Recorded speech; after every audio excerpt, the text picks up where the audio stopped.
Welcome to AK TV news. నిజం నిప్పులాంటిది.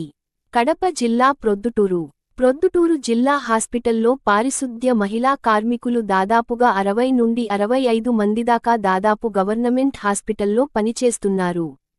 వీరికి ప్రతినెల 5వ తారీఖున జీతాలు పడాల్సి ఉంది. అయితే వీళ్లందరికీ జిల్లా వ్యాప్తంగా బాలనాగిరెడ్డి అనే కాంట్రాక్టర్ వీరికి జీతాలు వేస్తూ ఉంటాడు. ఈ ఒక్క నెల కూడా 5వ తారీఖున జీతాలు వేసిన పరిస్థితి అయితే ఈయన హయాంలో లేదు. ఇంతవరకు 5 నెలలు జీతాలు ఇవ్వాల్సి వస్తే 1 నెల లేదా 2 నెలలు వేయడం, 3 నెలలు జీతాలు బ్యాలెన్స్ పెట్టడం, 4 నెలలు అయితే 1 నెల జీతం వేయడం, 3 నెలల జీతాలు బ్యాలెన్స్ పెట్టాడు. అడుగుతే మిమ్మల్ని పనిలో నుంచి తీసేస్తా, ఇంటికి పోండి అనే ఒక బెదిరింపు ధోరణి బాలనాగిరెడ్డి కాంట్రాక్టర్ మాట్లాడడం జరుగుతుంది. వీరికి జీతాలు 16,000 రూపాయలు ఇవ్వాల్సి ఉండగా కేవలం 11,000 రూపాయలు ఇచ్చి వారితో పని చేయించుకోవడం తెలిపారు. జిల్లా ఆస్పత్రిలో సూపర్డెంట్ గారికి వినతి పత్రం ఇవ్వడం జరిగింది.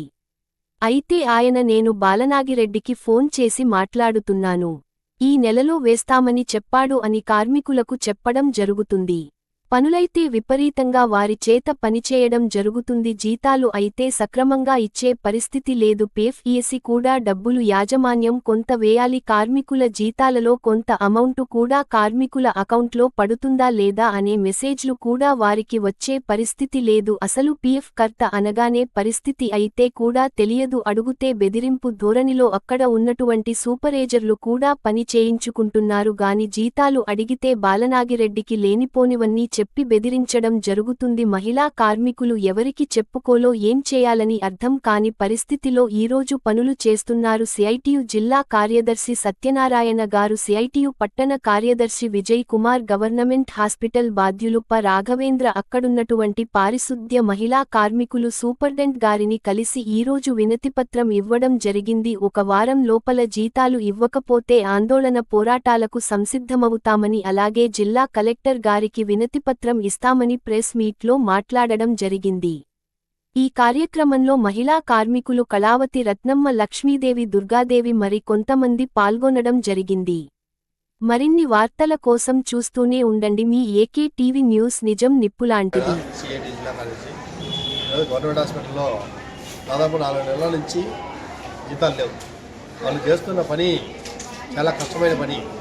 రోగులందరూ ఇక్కడికి వస్తే ఆరోగ్యాలు బాగాలేక అటువంటి వాళ్ళ మలినాలు అయితేనేమి ఇక్కడన్నీ హాస్పిటల్ అంతా క్లీన్ చేయడం ఇటువంటి పని చేస్తూ ఉంటే వాళ్ళకి ఇస్తున్న వేతనం కూడా చాలా తక్కువ వేతనం. ప్రభుత్వ నామ్స్ ప్రకారం అయితే 16,000 చిల్లర ఉంది, కానీ వీళ్ళకు 11,000 రూపాయలు ఇస్తారు. ఆ 11,000 కూడా దాదాపు 4 నెలలు అయిపోయిందండి. 4 నెలల నుంచి వాళ్ళకి ఆ 11,000 రూపాయలు వేతనాలు ఇవ్వకుంటే వాళ్ళు ఏ రకంగా తినాలా, ఏ రకంగా కుటుంబాలు పోషించుకోవాలా? కాంట్రాక్టర్ ఏం చెప్తున్నాడు దీనికి, నేను కాంట్రాక్ట్ మానుకుంటున్నా, నన్ను సతాయిస్తున్నాను అన్నాడు. నువ్వు మానుకుంటావో మానుకో, భాగ్యం నువ్వు మానుకుంటే ఎవరుంటే భాగ్యం ఇది? మేము పనిచేస్తున్నా ఓ కాంట్రాక్టర్ వచ్చి వేతనాలు ఇస్తాడు, కానీ సరైనటువంటి సమాధానం కాంట్రాక్టర్ లేదు. రేపు కలెక్టర్ను కలిసి కలెక్టర్ కూడా వినతిపత్రం ఇస్తామని చెప్పేసి ఈ విషయాన్ని కలెక్టర్ దృష్టికి తీసుకుపోయి అవసరమైతే విధులు మానేసి ఇక్కడనే హాస్పిటల్ దగ్గర ఆందోళన కూడా కొనసాగిస్తామని చెప్పేసి సిఐటిగా హెచ్చరించవచ్చు.